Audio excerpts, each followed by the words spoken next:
Today, it is the great joy from the people of Aliaga Nueva Ecija that we have brought the original and venerated image of Nuestra Señora de las Saleras in this magnificent Mother Church, the Manila Cathedral. For the information of everyone, today our parish community celebrates our 175th anniversary, the canonical establishment of our parish community. And it is our joy to be here because our parish came from the Archdiocese of Manila. Why have we brought the image of Nuestra Señora de las Saleras here in this Mother Church? This is because we want to thank the Archdiocese of Manila for bringing about this beautiful parish community, for bringing about faith in Aliaga Nueva Ecija. And it is our joy to be here, and we are humbled by this celebration because we are in gratitude because of the many experiences, faith experiences of the people of Aliaga, and we want to share it to other communities and to other people. My dear brothers and sisters, in our gospel for today, we encounter a profound teaching from our Lord Jesus Christ. And this teaching is about what kind of holiness should we have in our Lenten journey. Jesus warned us about the faith and holiness of the Pharisees. Binabalaan tayo ng ating Panginoon tungkol sa kabanalan na mayroon ng mga Pariseo. Kabanalan na nakapagpapabigat, kabanalan na nakapagpapahiwalay sa mga tao. This burdensome holiness of the Pharisees. And Jesus invites us today, like Mary, to have this kind of faith that's not burdensome, to have a kind of faith that is open to goodness, open to one another, without discriminating one another. And allow me to reflect about this kind of holiness, and we relate it to the holiness of the Blessed Virgin Mary.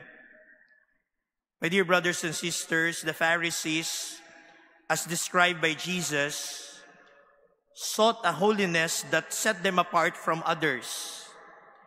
Their practices, though rigorous and disciplined, were just outward displays that sought recognition and honor from people. They laid heavy burdens on the shoulders of others, burdens that they themselves would not move a finger to ease. Their holiness was exclusive, creating barriers between them and the people they were called to serve.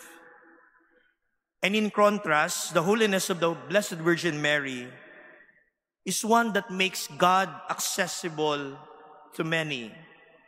Yung mga Pariseo, gumagawa ng pader sa kanilang kabanalan.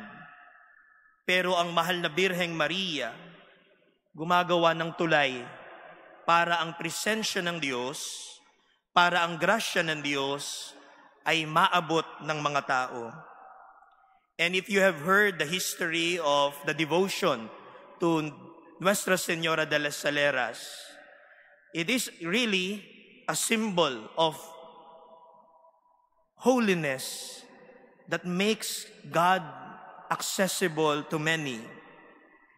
The miracle associated with Nuestra Señora de las Saleras beautifully illustrates this point. In Los Navalochilos, Toledo, Spain, in the 16th century, there was a scarcity of salt. At mahalaga po ang asin sa buhay ng mga pastol sapagkat ang asin po ay inihahalo sa inumin ng mga tupa para po yung mga tupa ay lumakas kumain. At kapag malakas kumain ang tupa, ay tataba ang tupa at pwede nilang maibenta, maipagbili yung karne ng tupa. At nung kulang ang asin, when there was a scarcity of salt in Toledo, Spain, in Los Navalochilos, Spain, Mary appeared to a shepherd, handing to this shepherd salt. It is a reminder that the holiness of Mary does not create barriers. The holiness of Mary makes God accessible to everyone.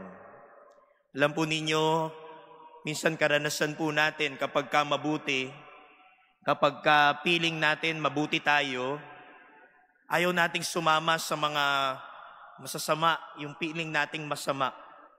Inihiwalay natin ang sarili natin sa iba. Bakit sasabihin natin, mabuti ako, sila masama? But that's not the holiness that we are asked by God for us. The holiness is we make our goodness accessible to others. We don't create barriers. We create bridges so that people, when they see us, will feel the loving presence of God. Second, the Pharisees put burdens on the people, not only barriers, but also burdens, both through their interpretation of the law and through their example, which discouraged rather than inspired true devotion to God. Their leadership did not lighten the loads of those they led. Instead, it made the path to God seem more arduous and less attainable. Conversely, the Blessed Virgin Mary, particularly in her appearance as Nuestra Señora de las Saleras, shows to us how true holiness unburdens us. Ang kabanalan, hindi dapat tayo pahirapan. Ang kabanalan, pinaluluwag, pinagagaan. Kaya nga po sabi ng ating Panginoon, "Come to me all you who are weary, and I will give you rest. For my yoke is easy and my burden light." Mga kapatid, kapag tayo'y nagpapakabuti, kapag tayo'y nagpapakabanal, gumagaan ang pagtingin natin sa mga bagay-bagay. By providing salt to the shepherd, our Blessed Mother offered a tangible sign of God's providence and care, reminding us that God's yoke is easy and His burden light. Mary, in her compassionate intercession, helps lift the burdens from our shoulders, guiding us to her Son, who is the source of all rest and peace.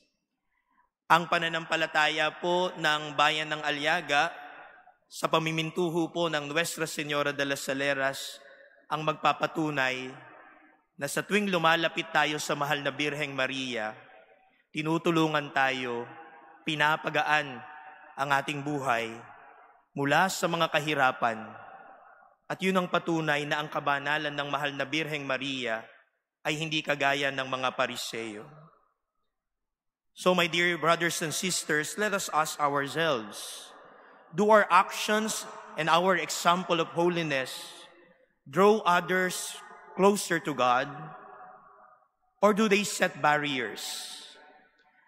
Are we like the Pharisees seeking honor and recognition, or do we, like Mary, serve quietly, making the path to God clearer and more accessible to all?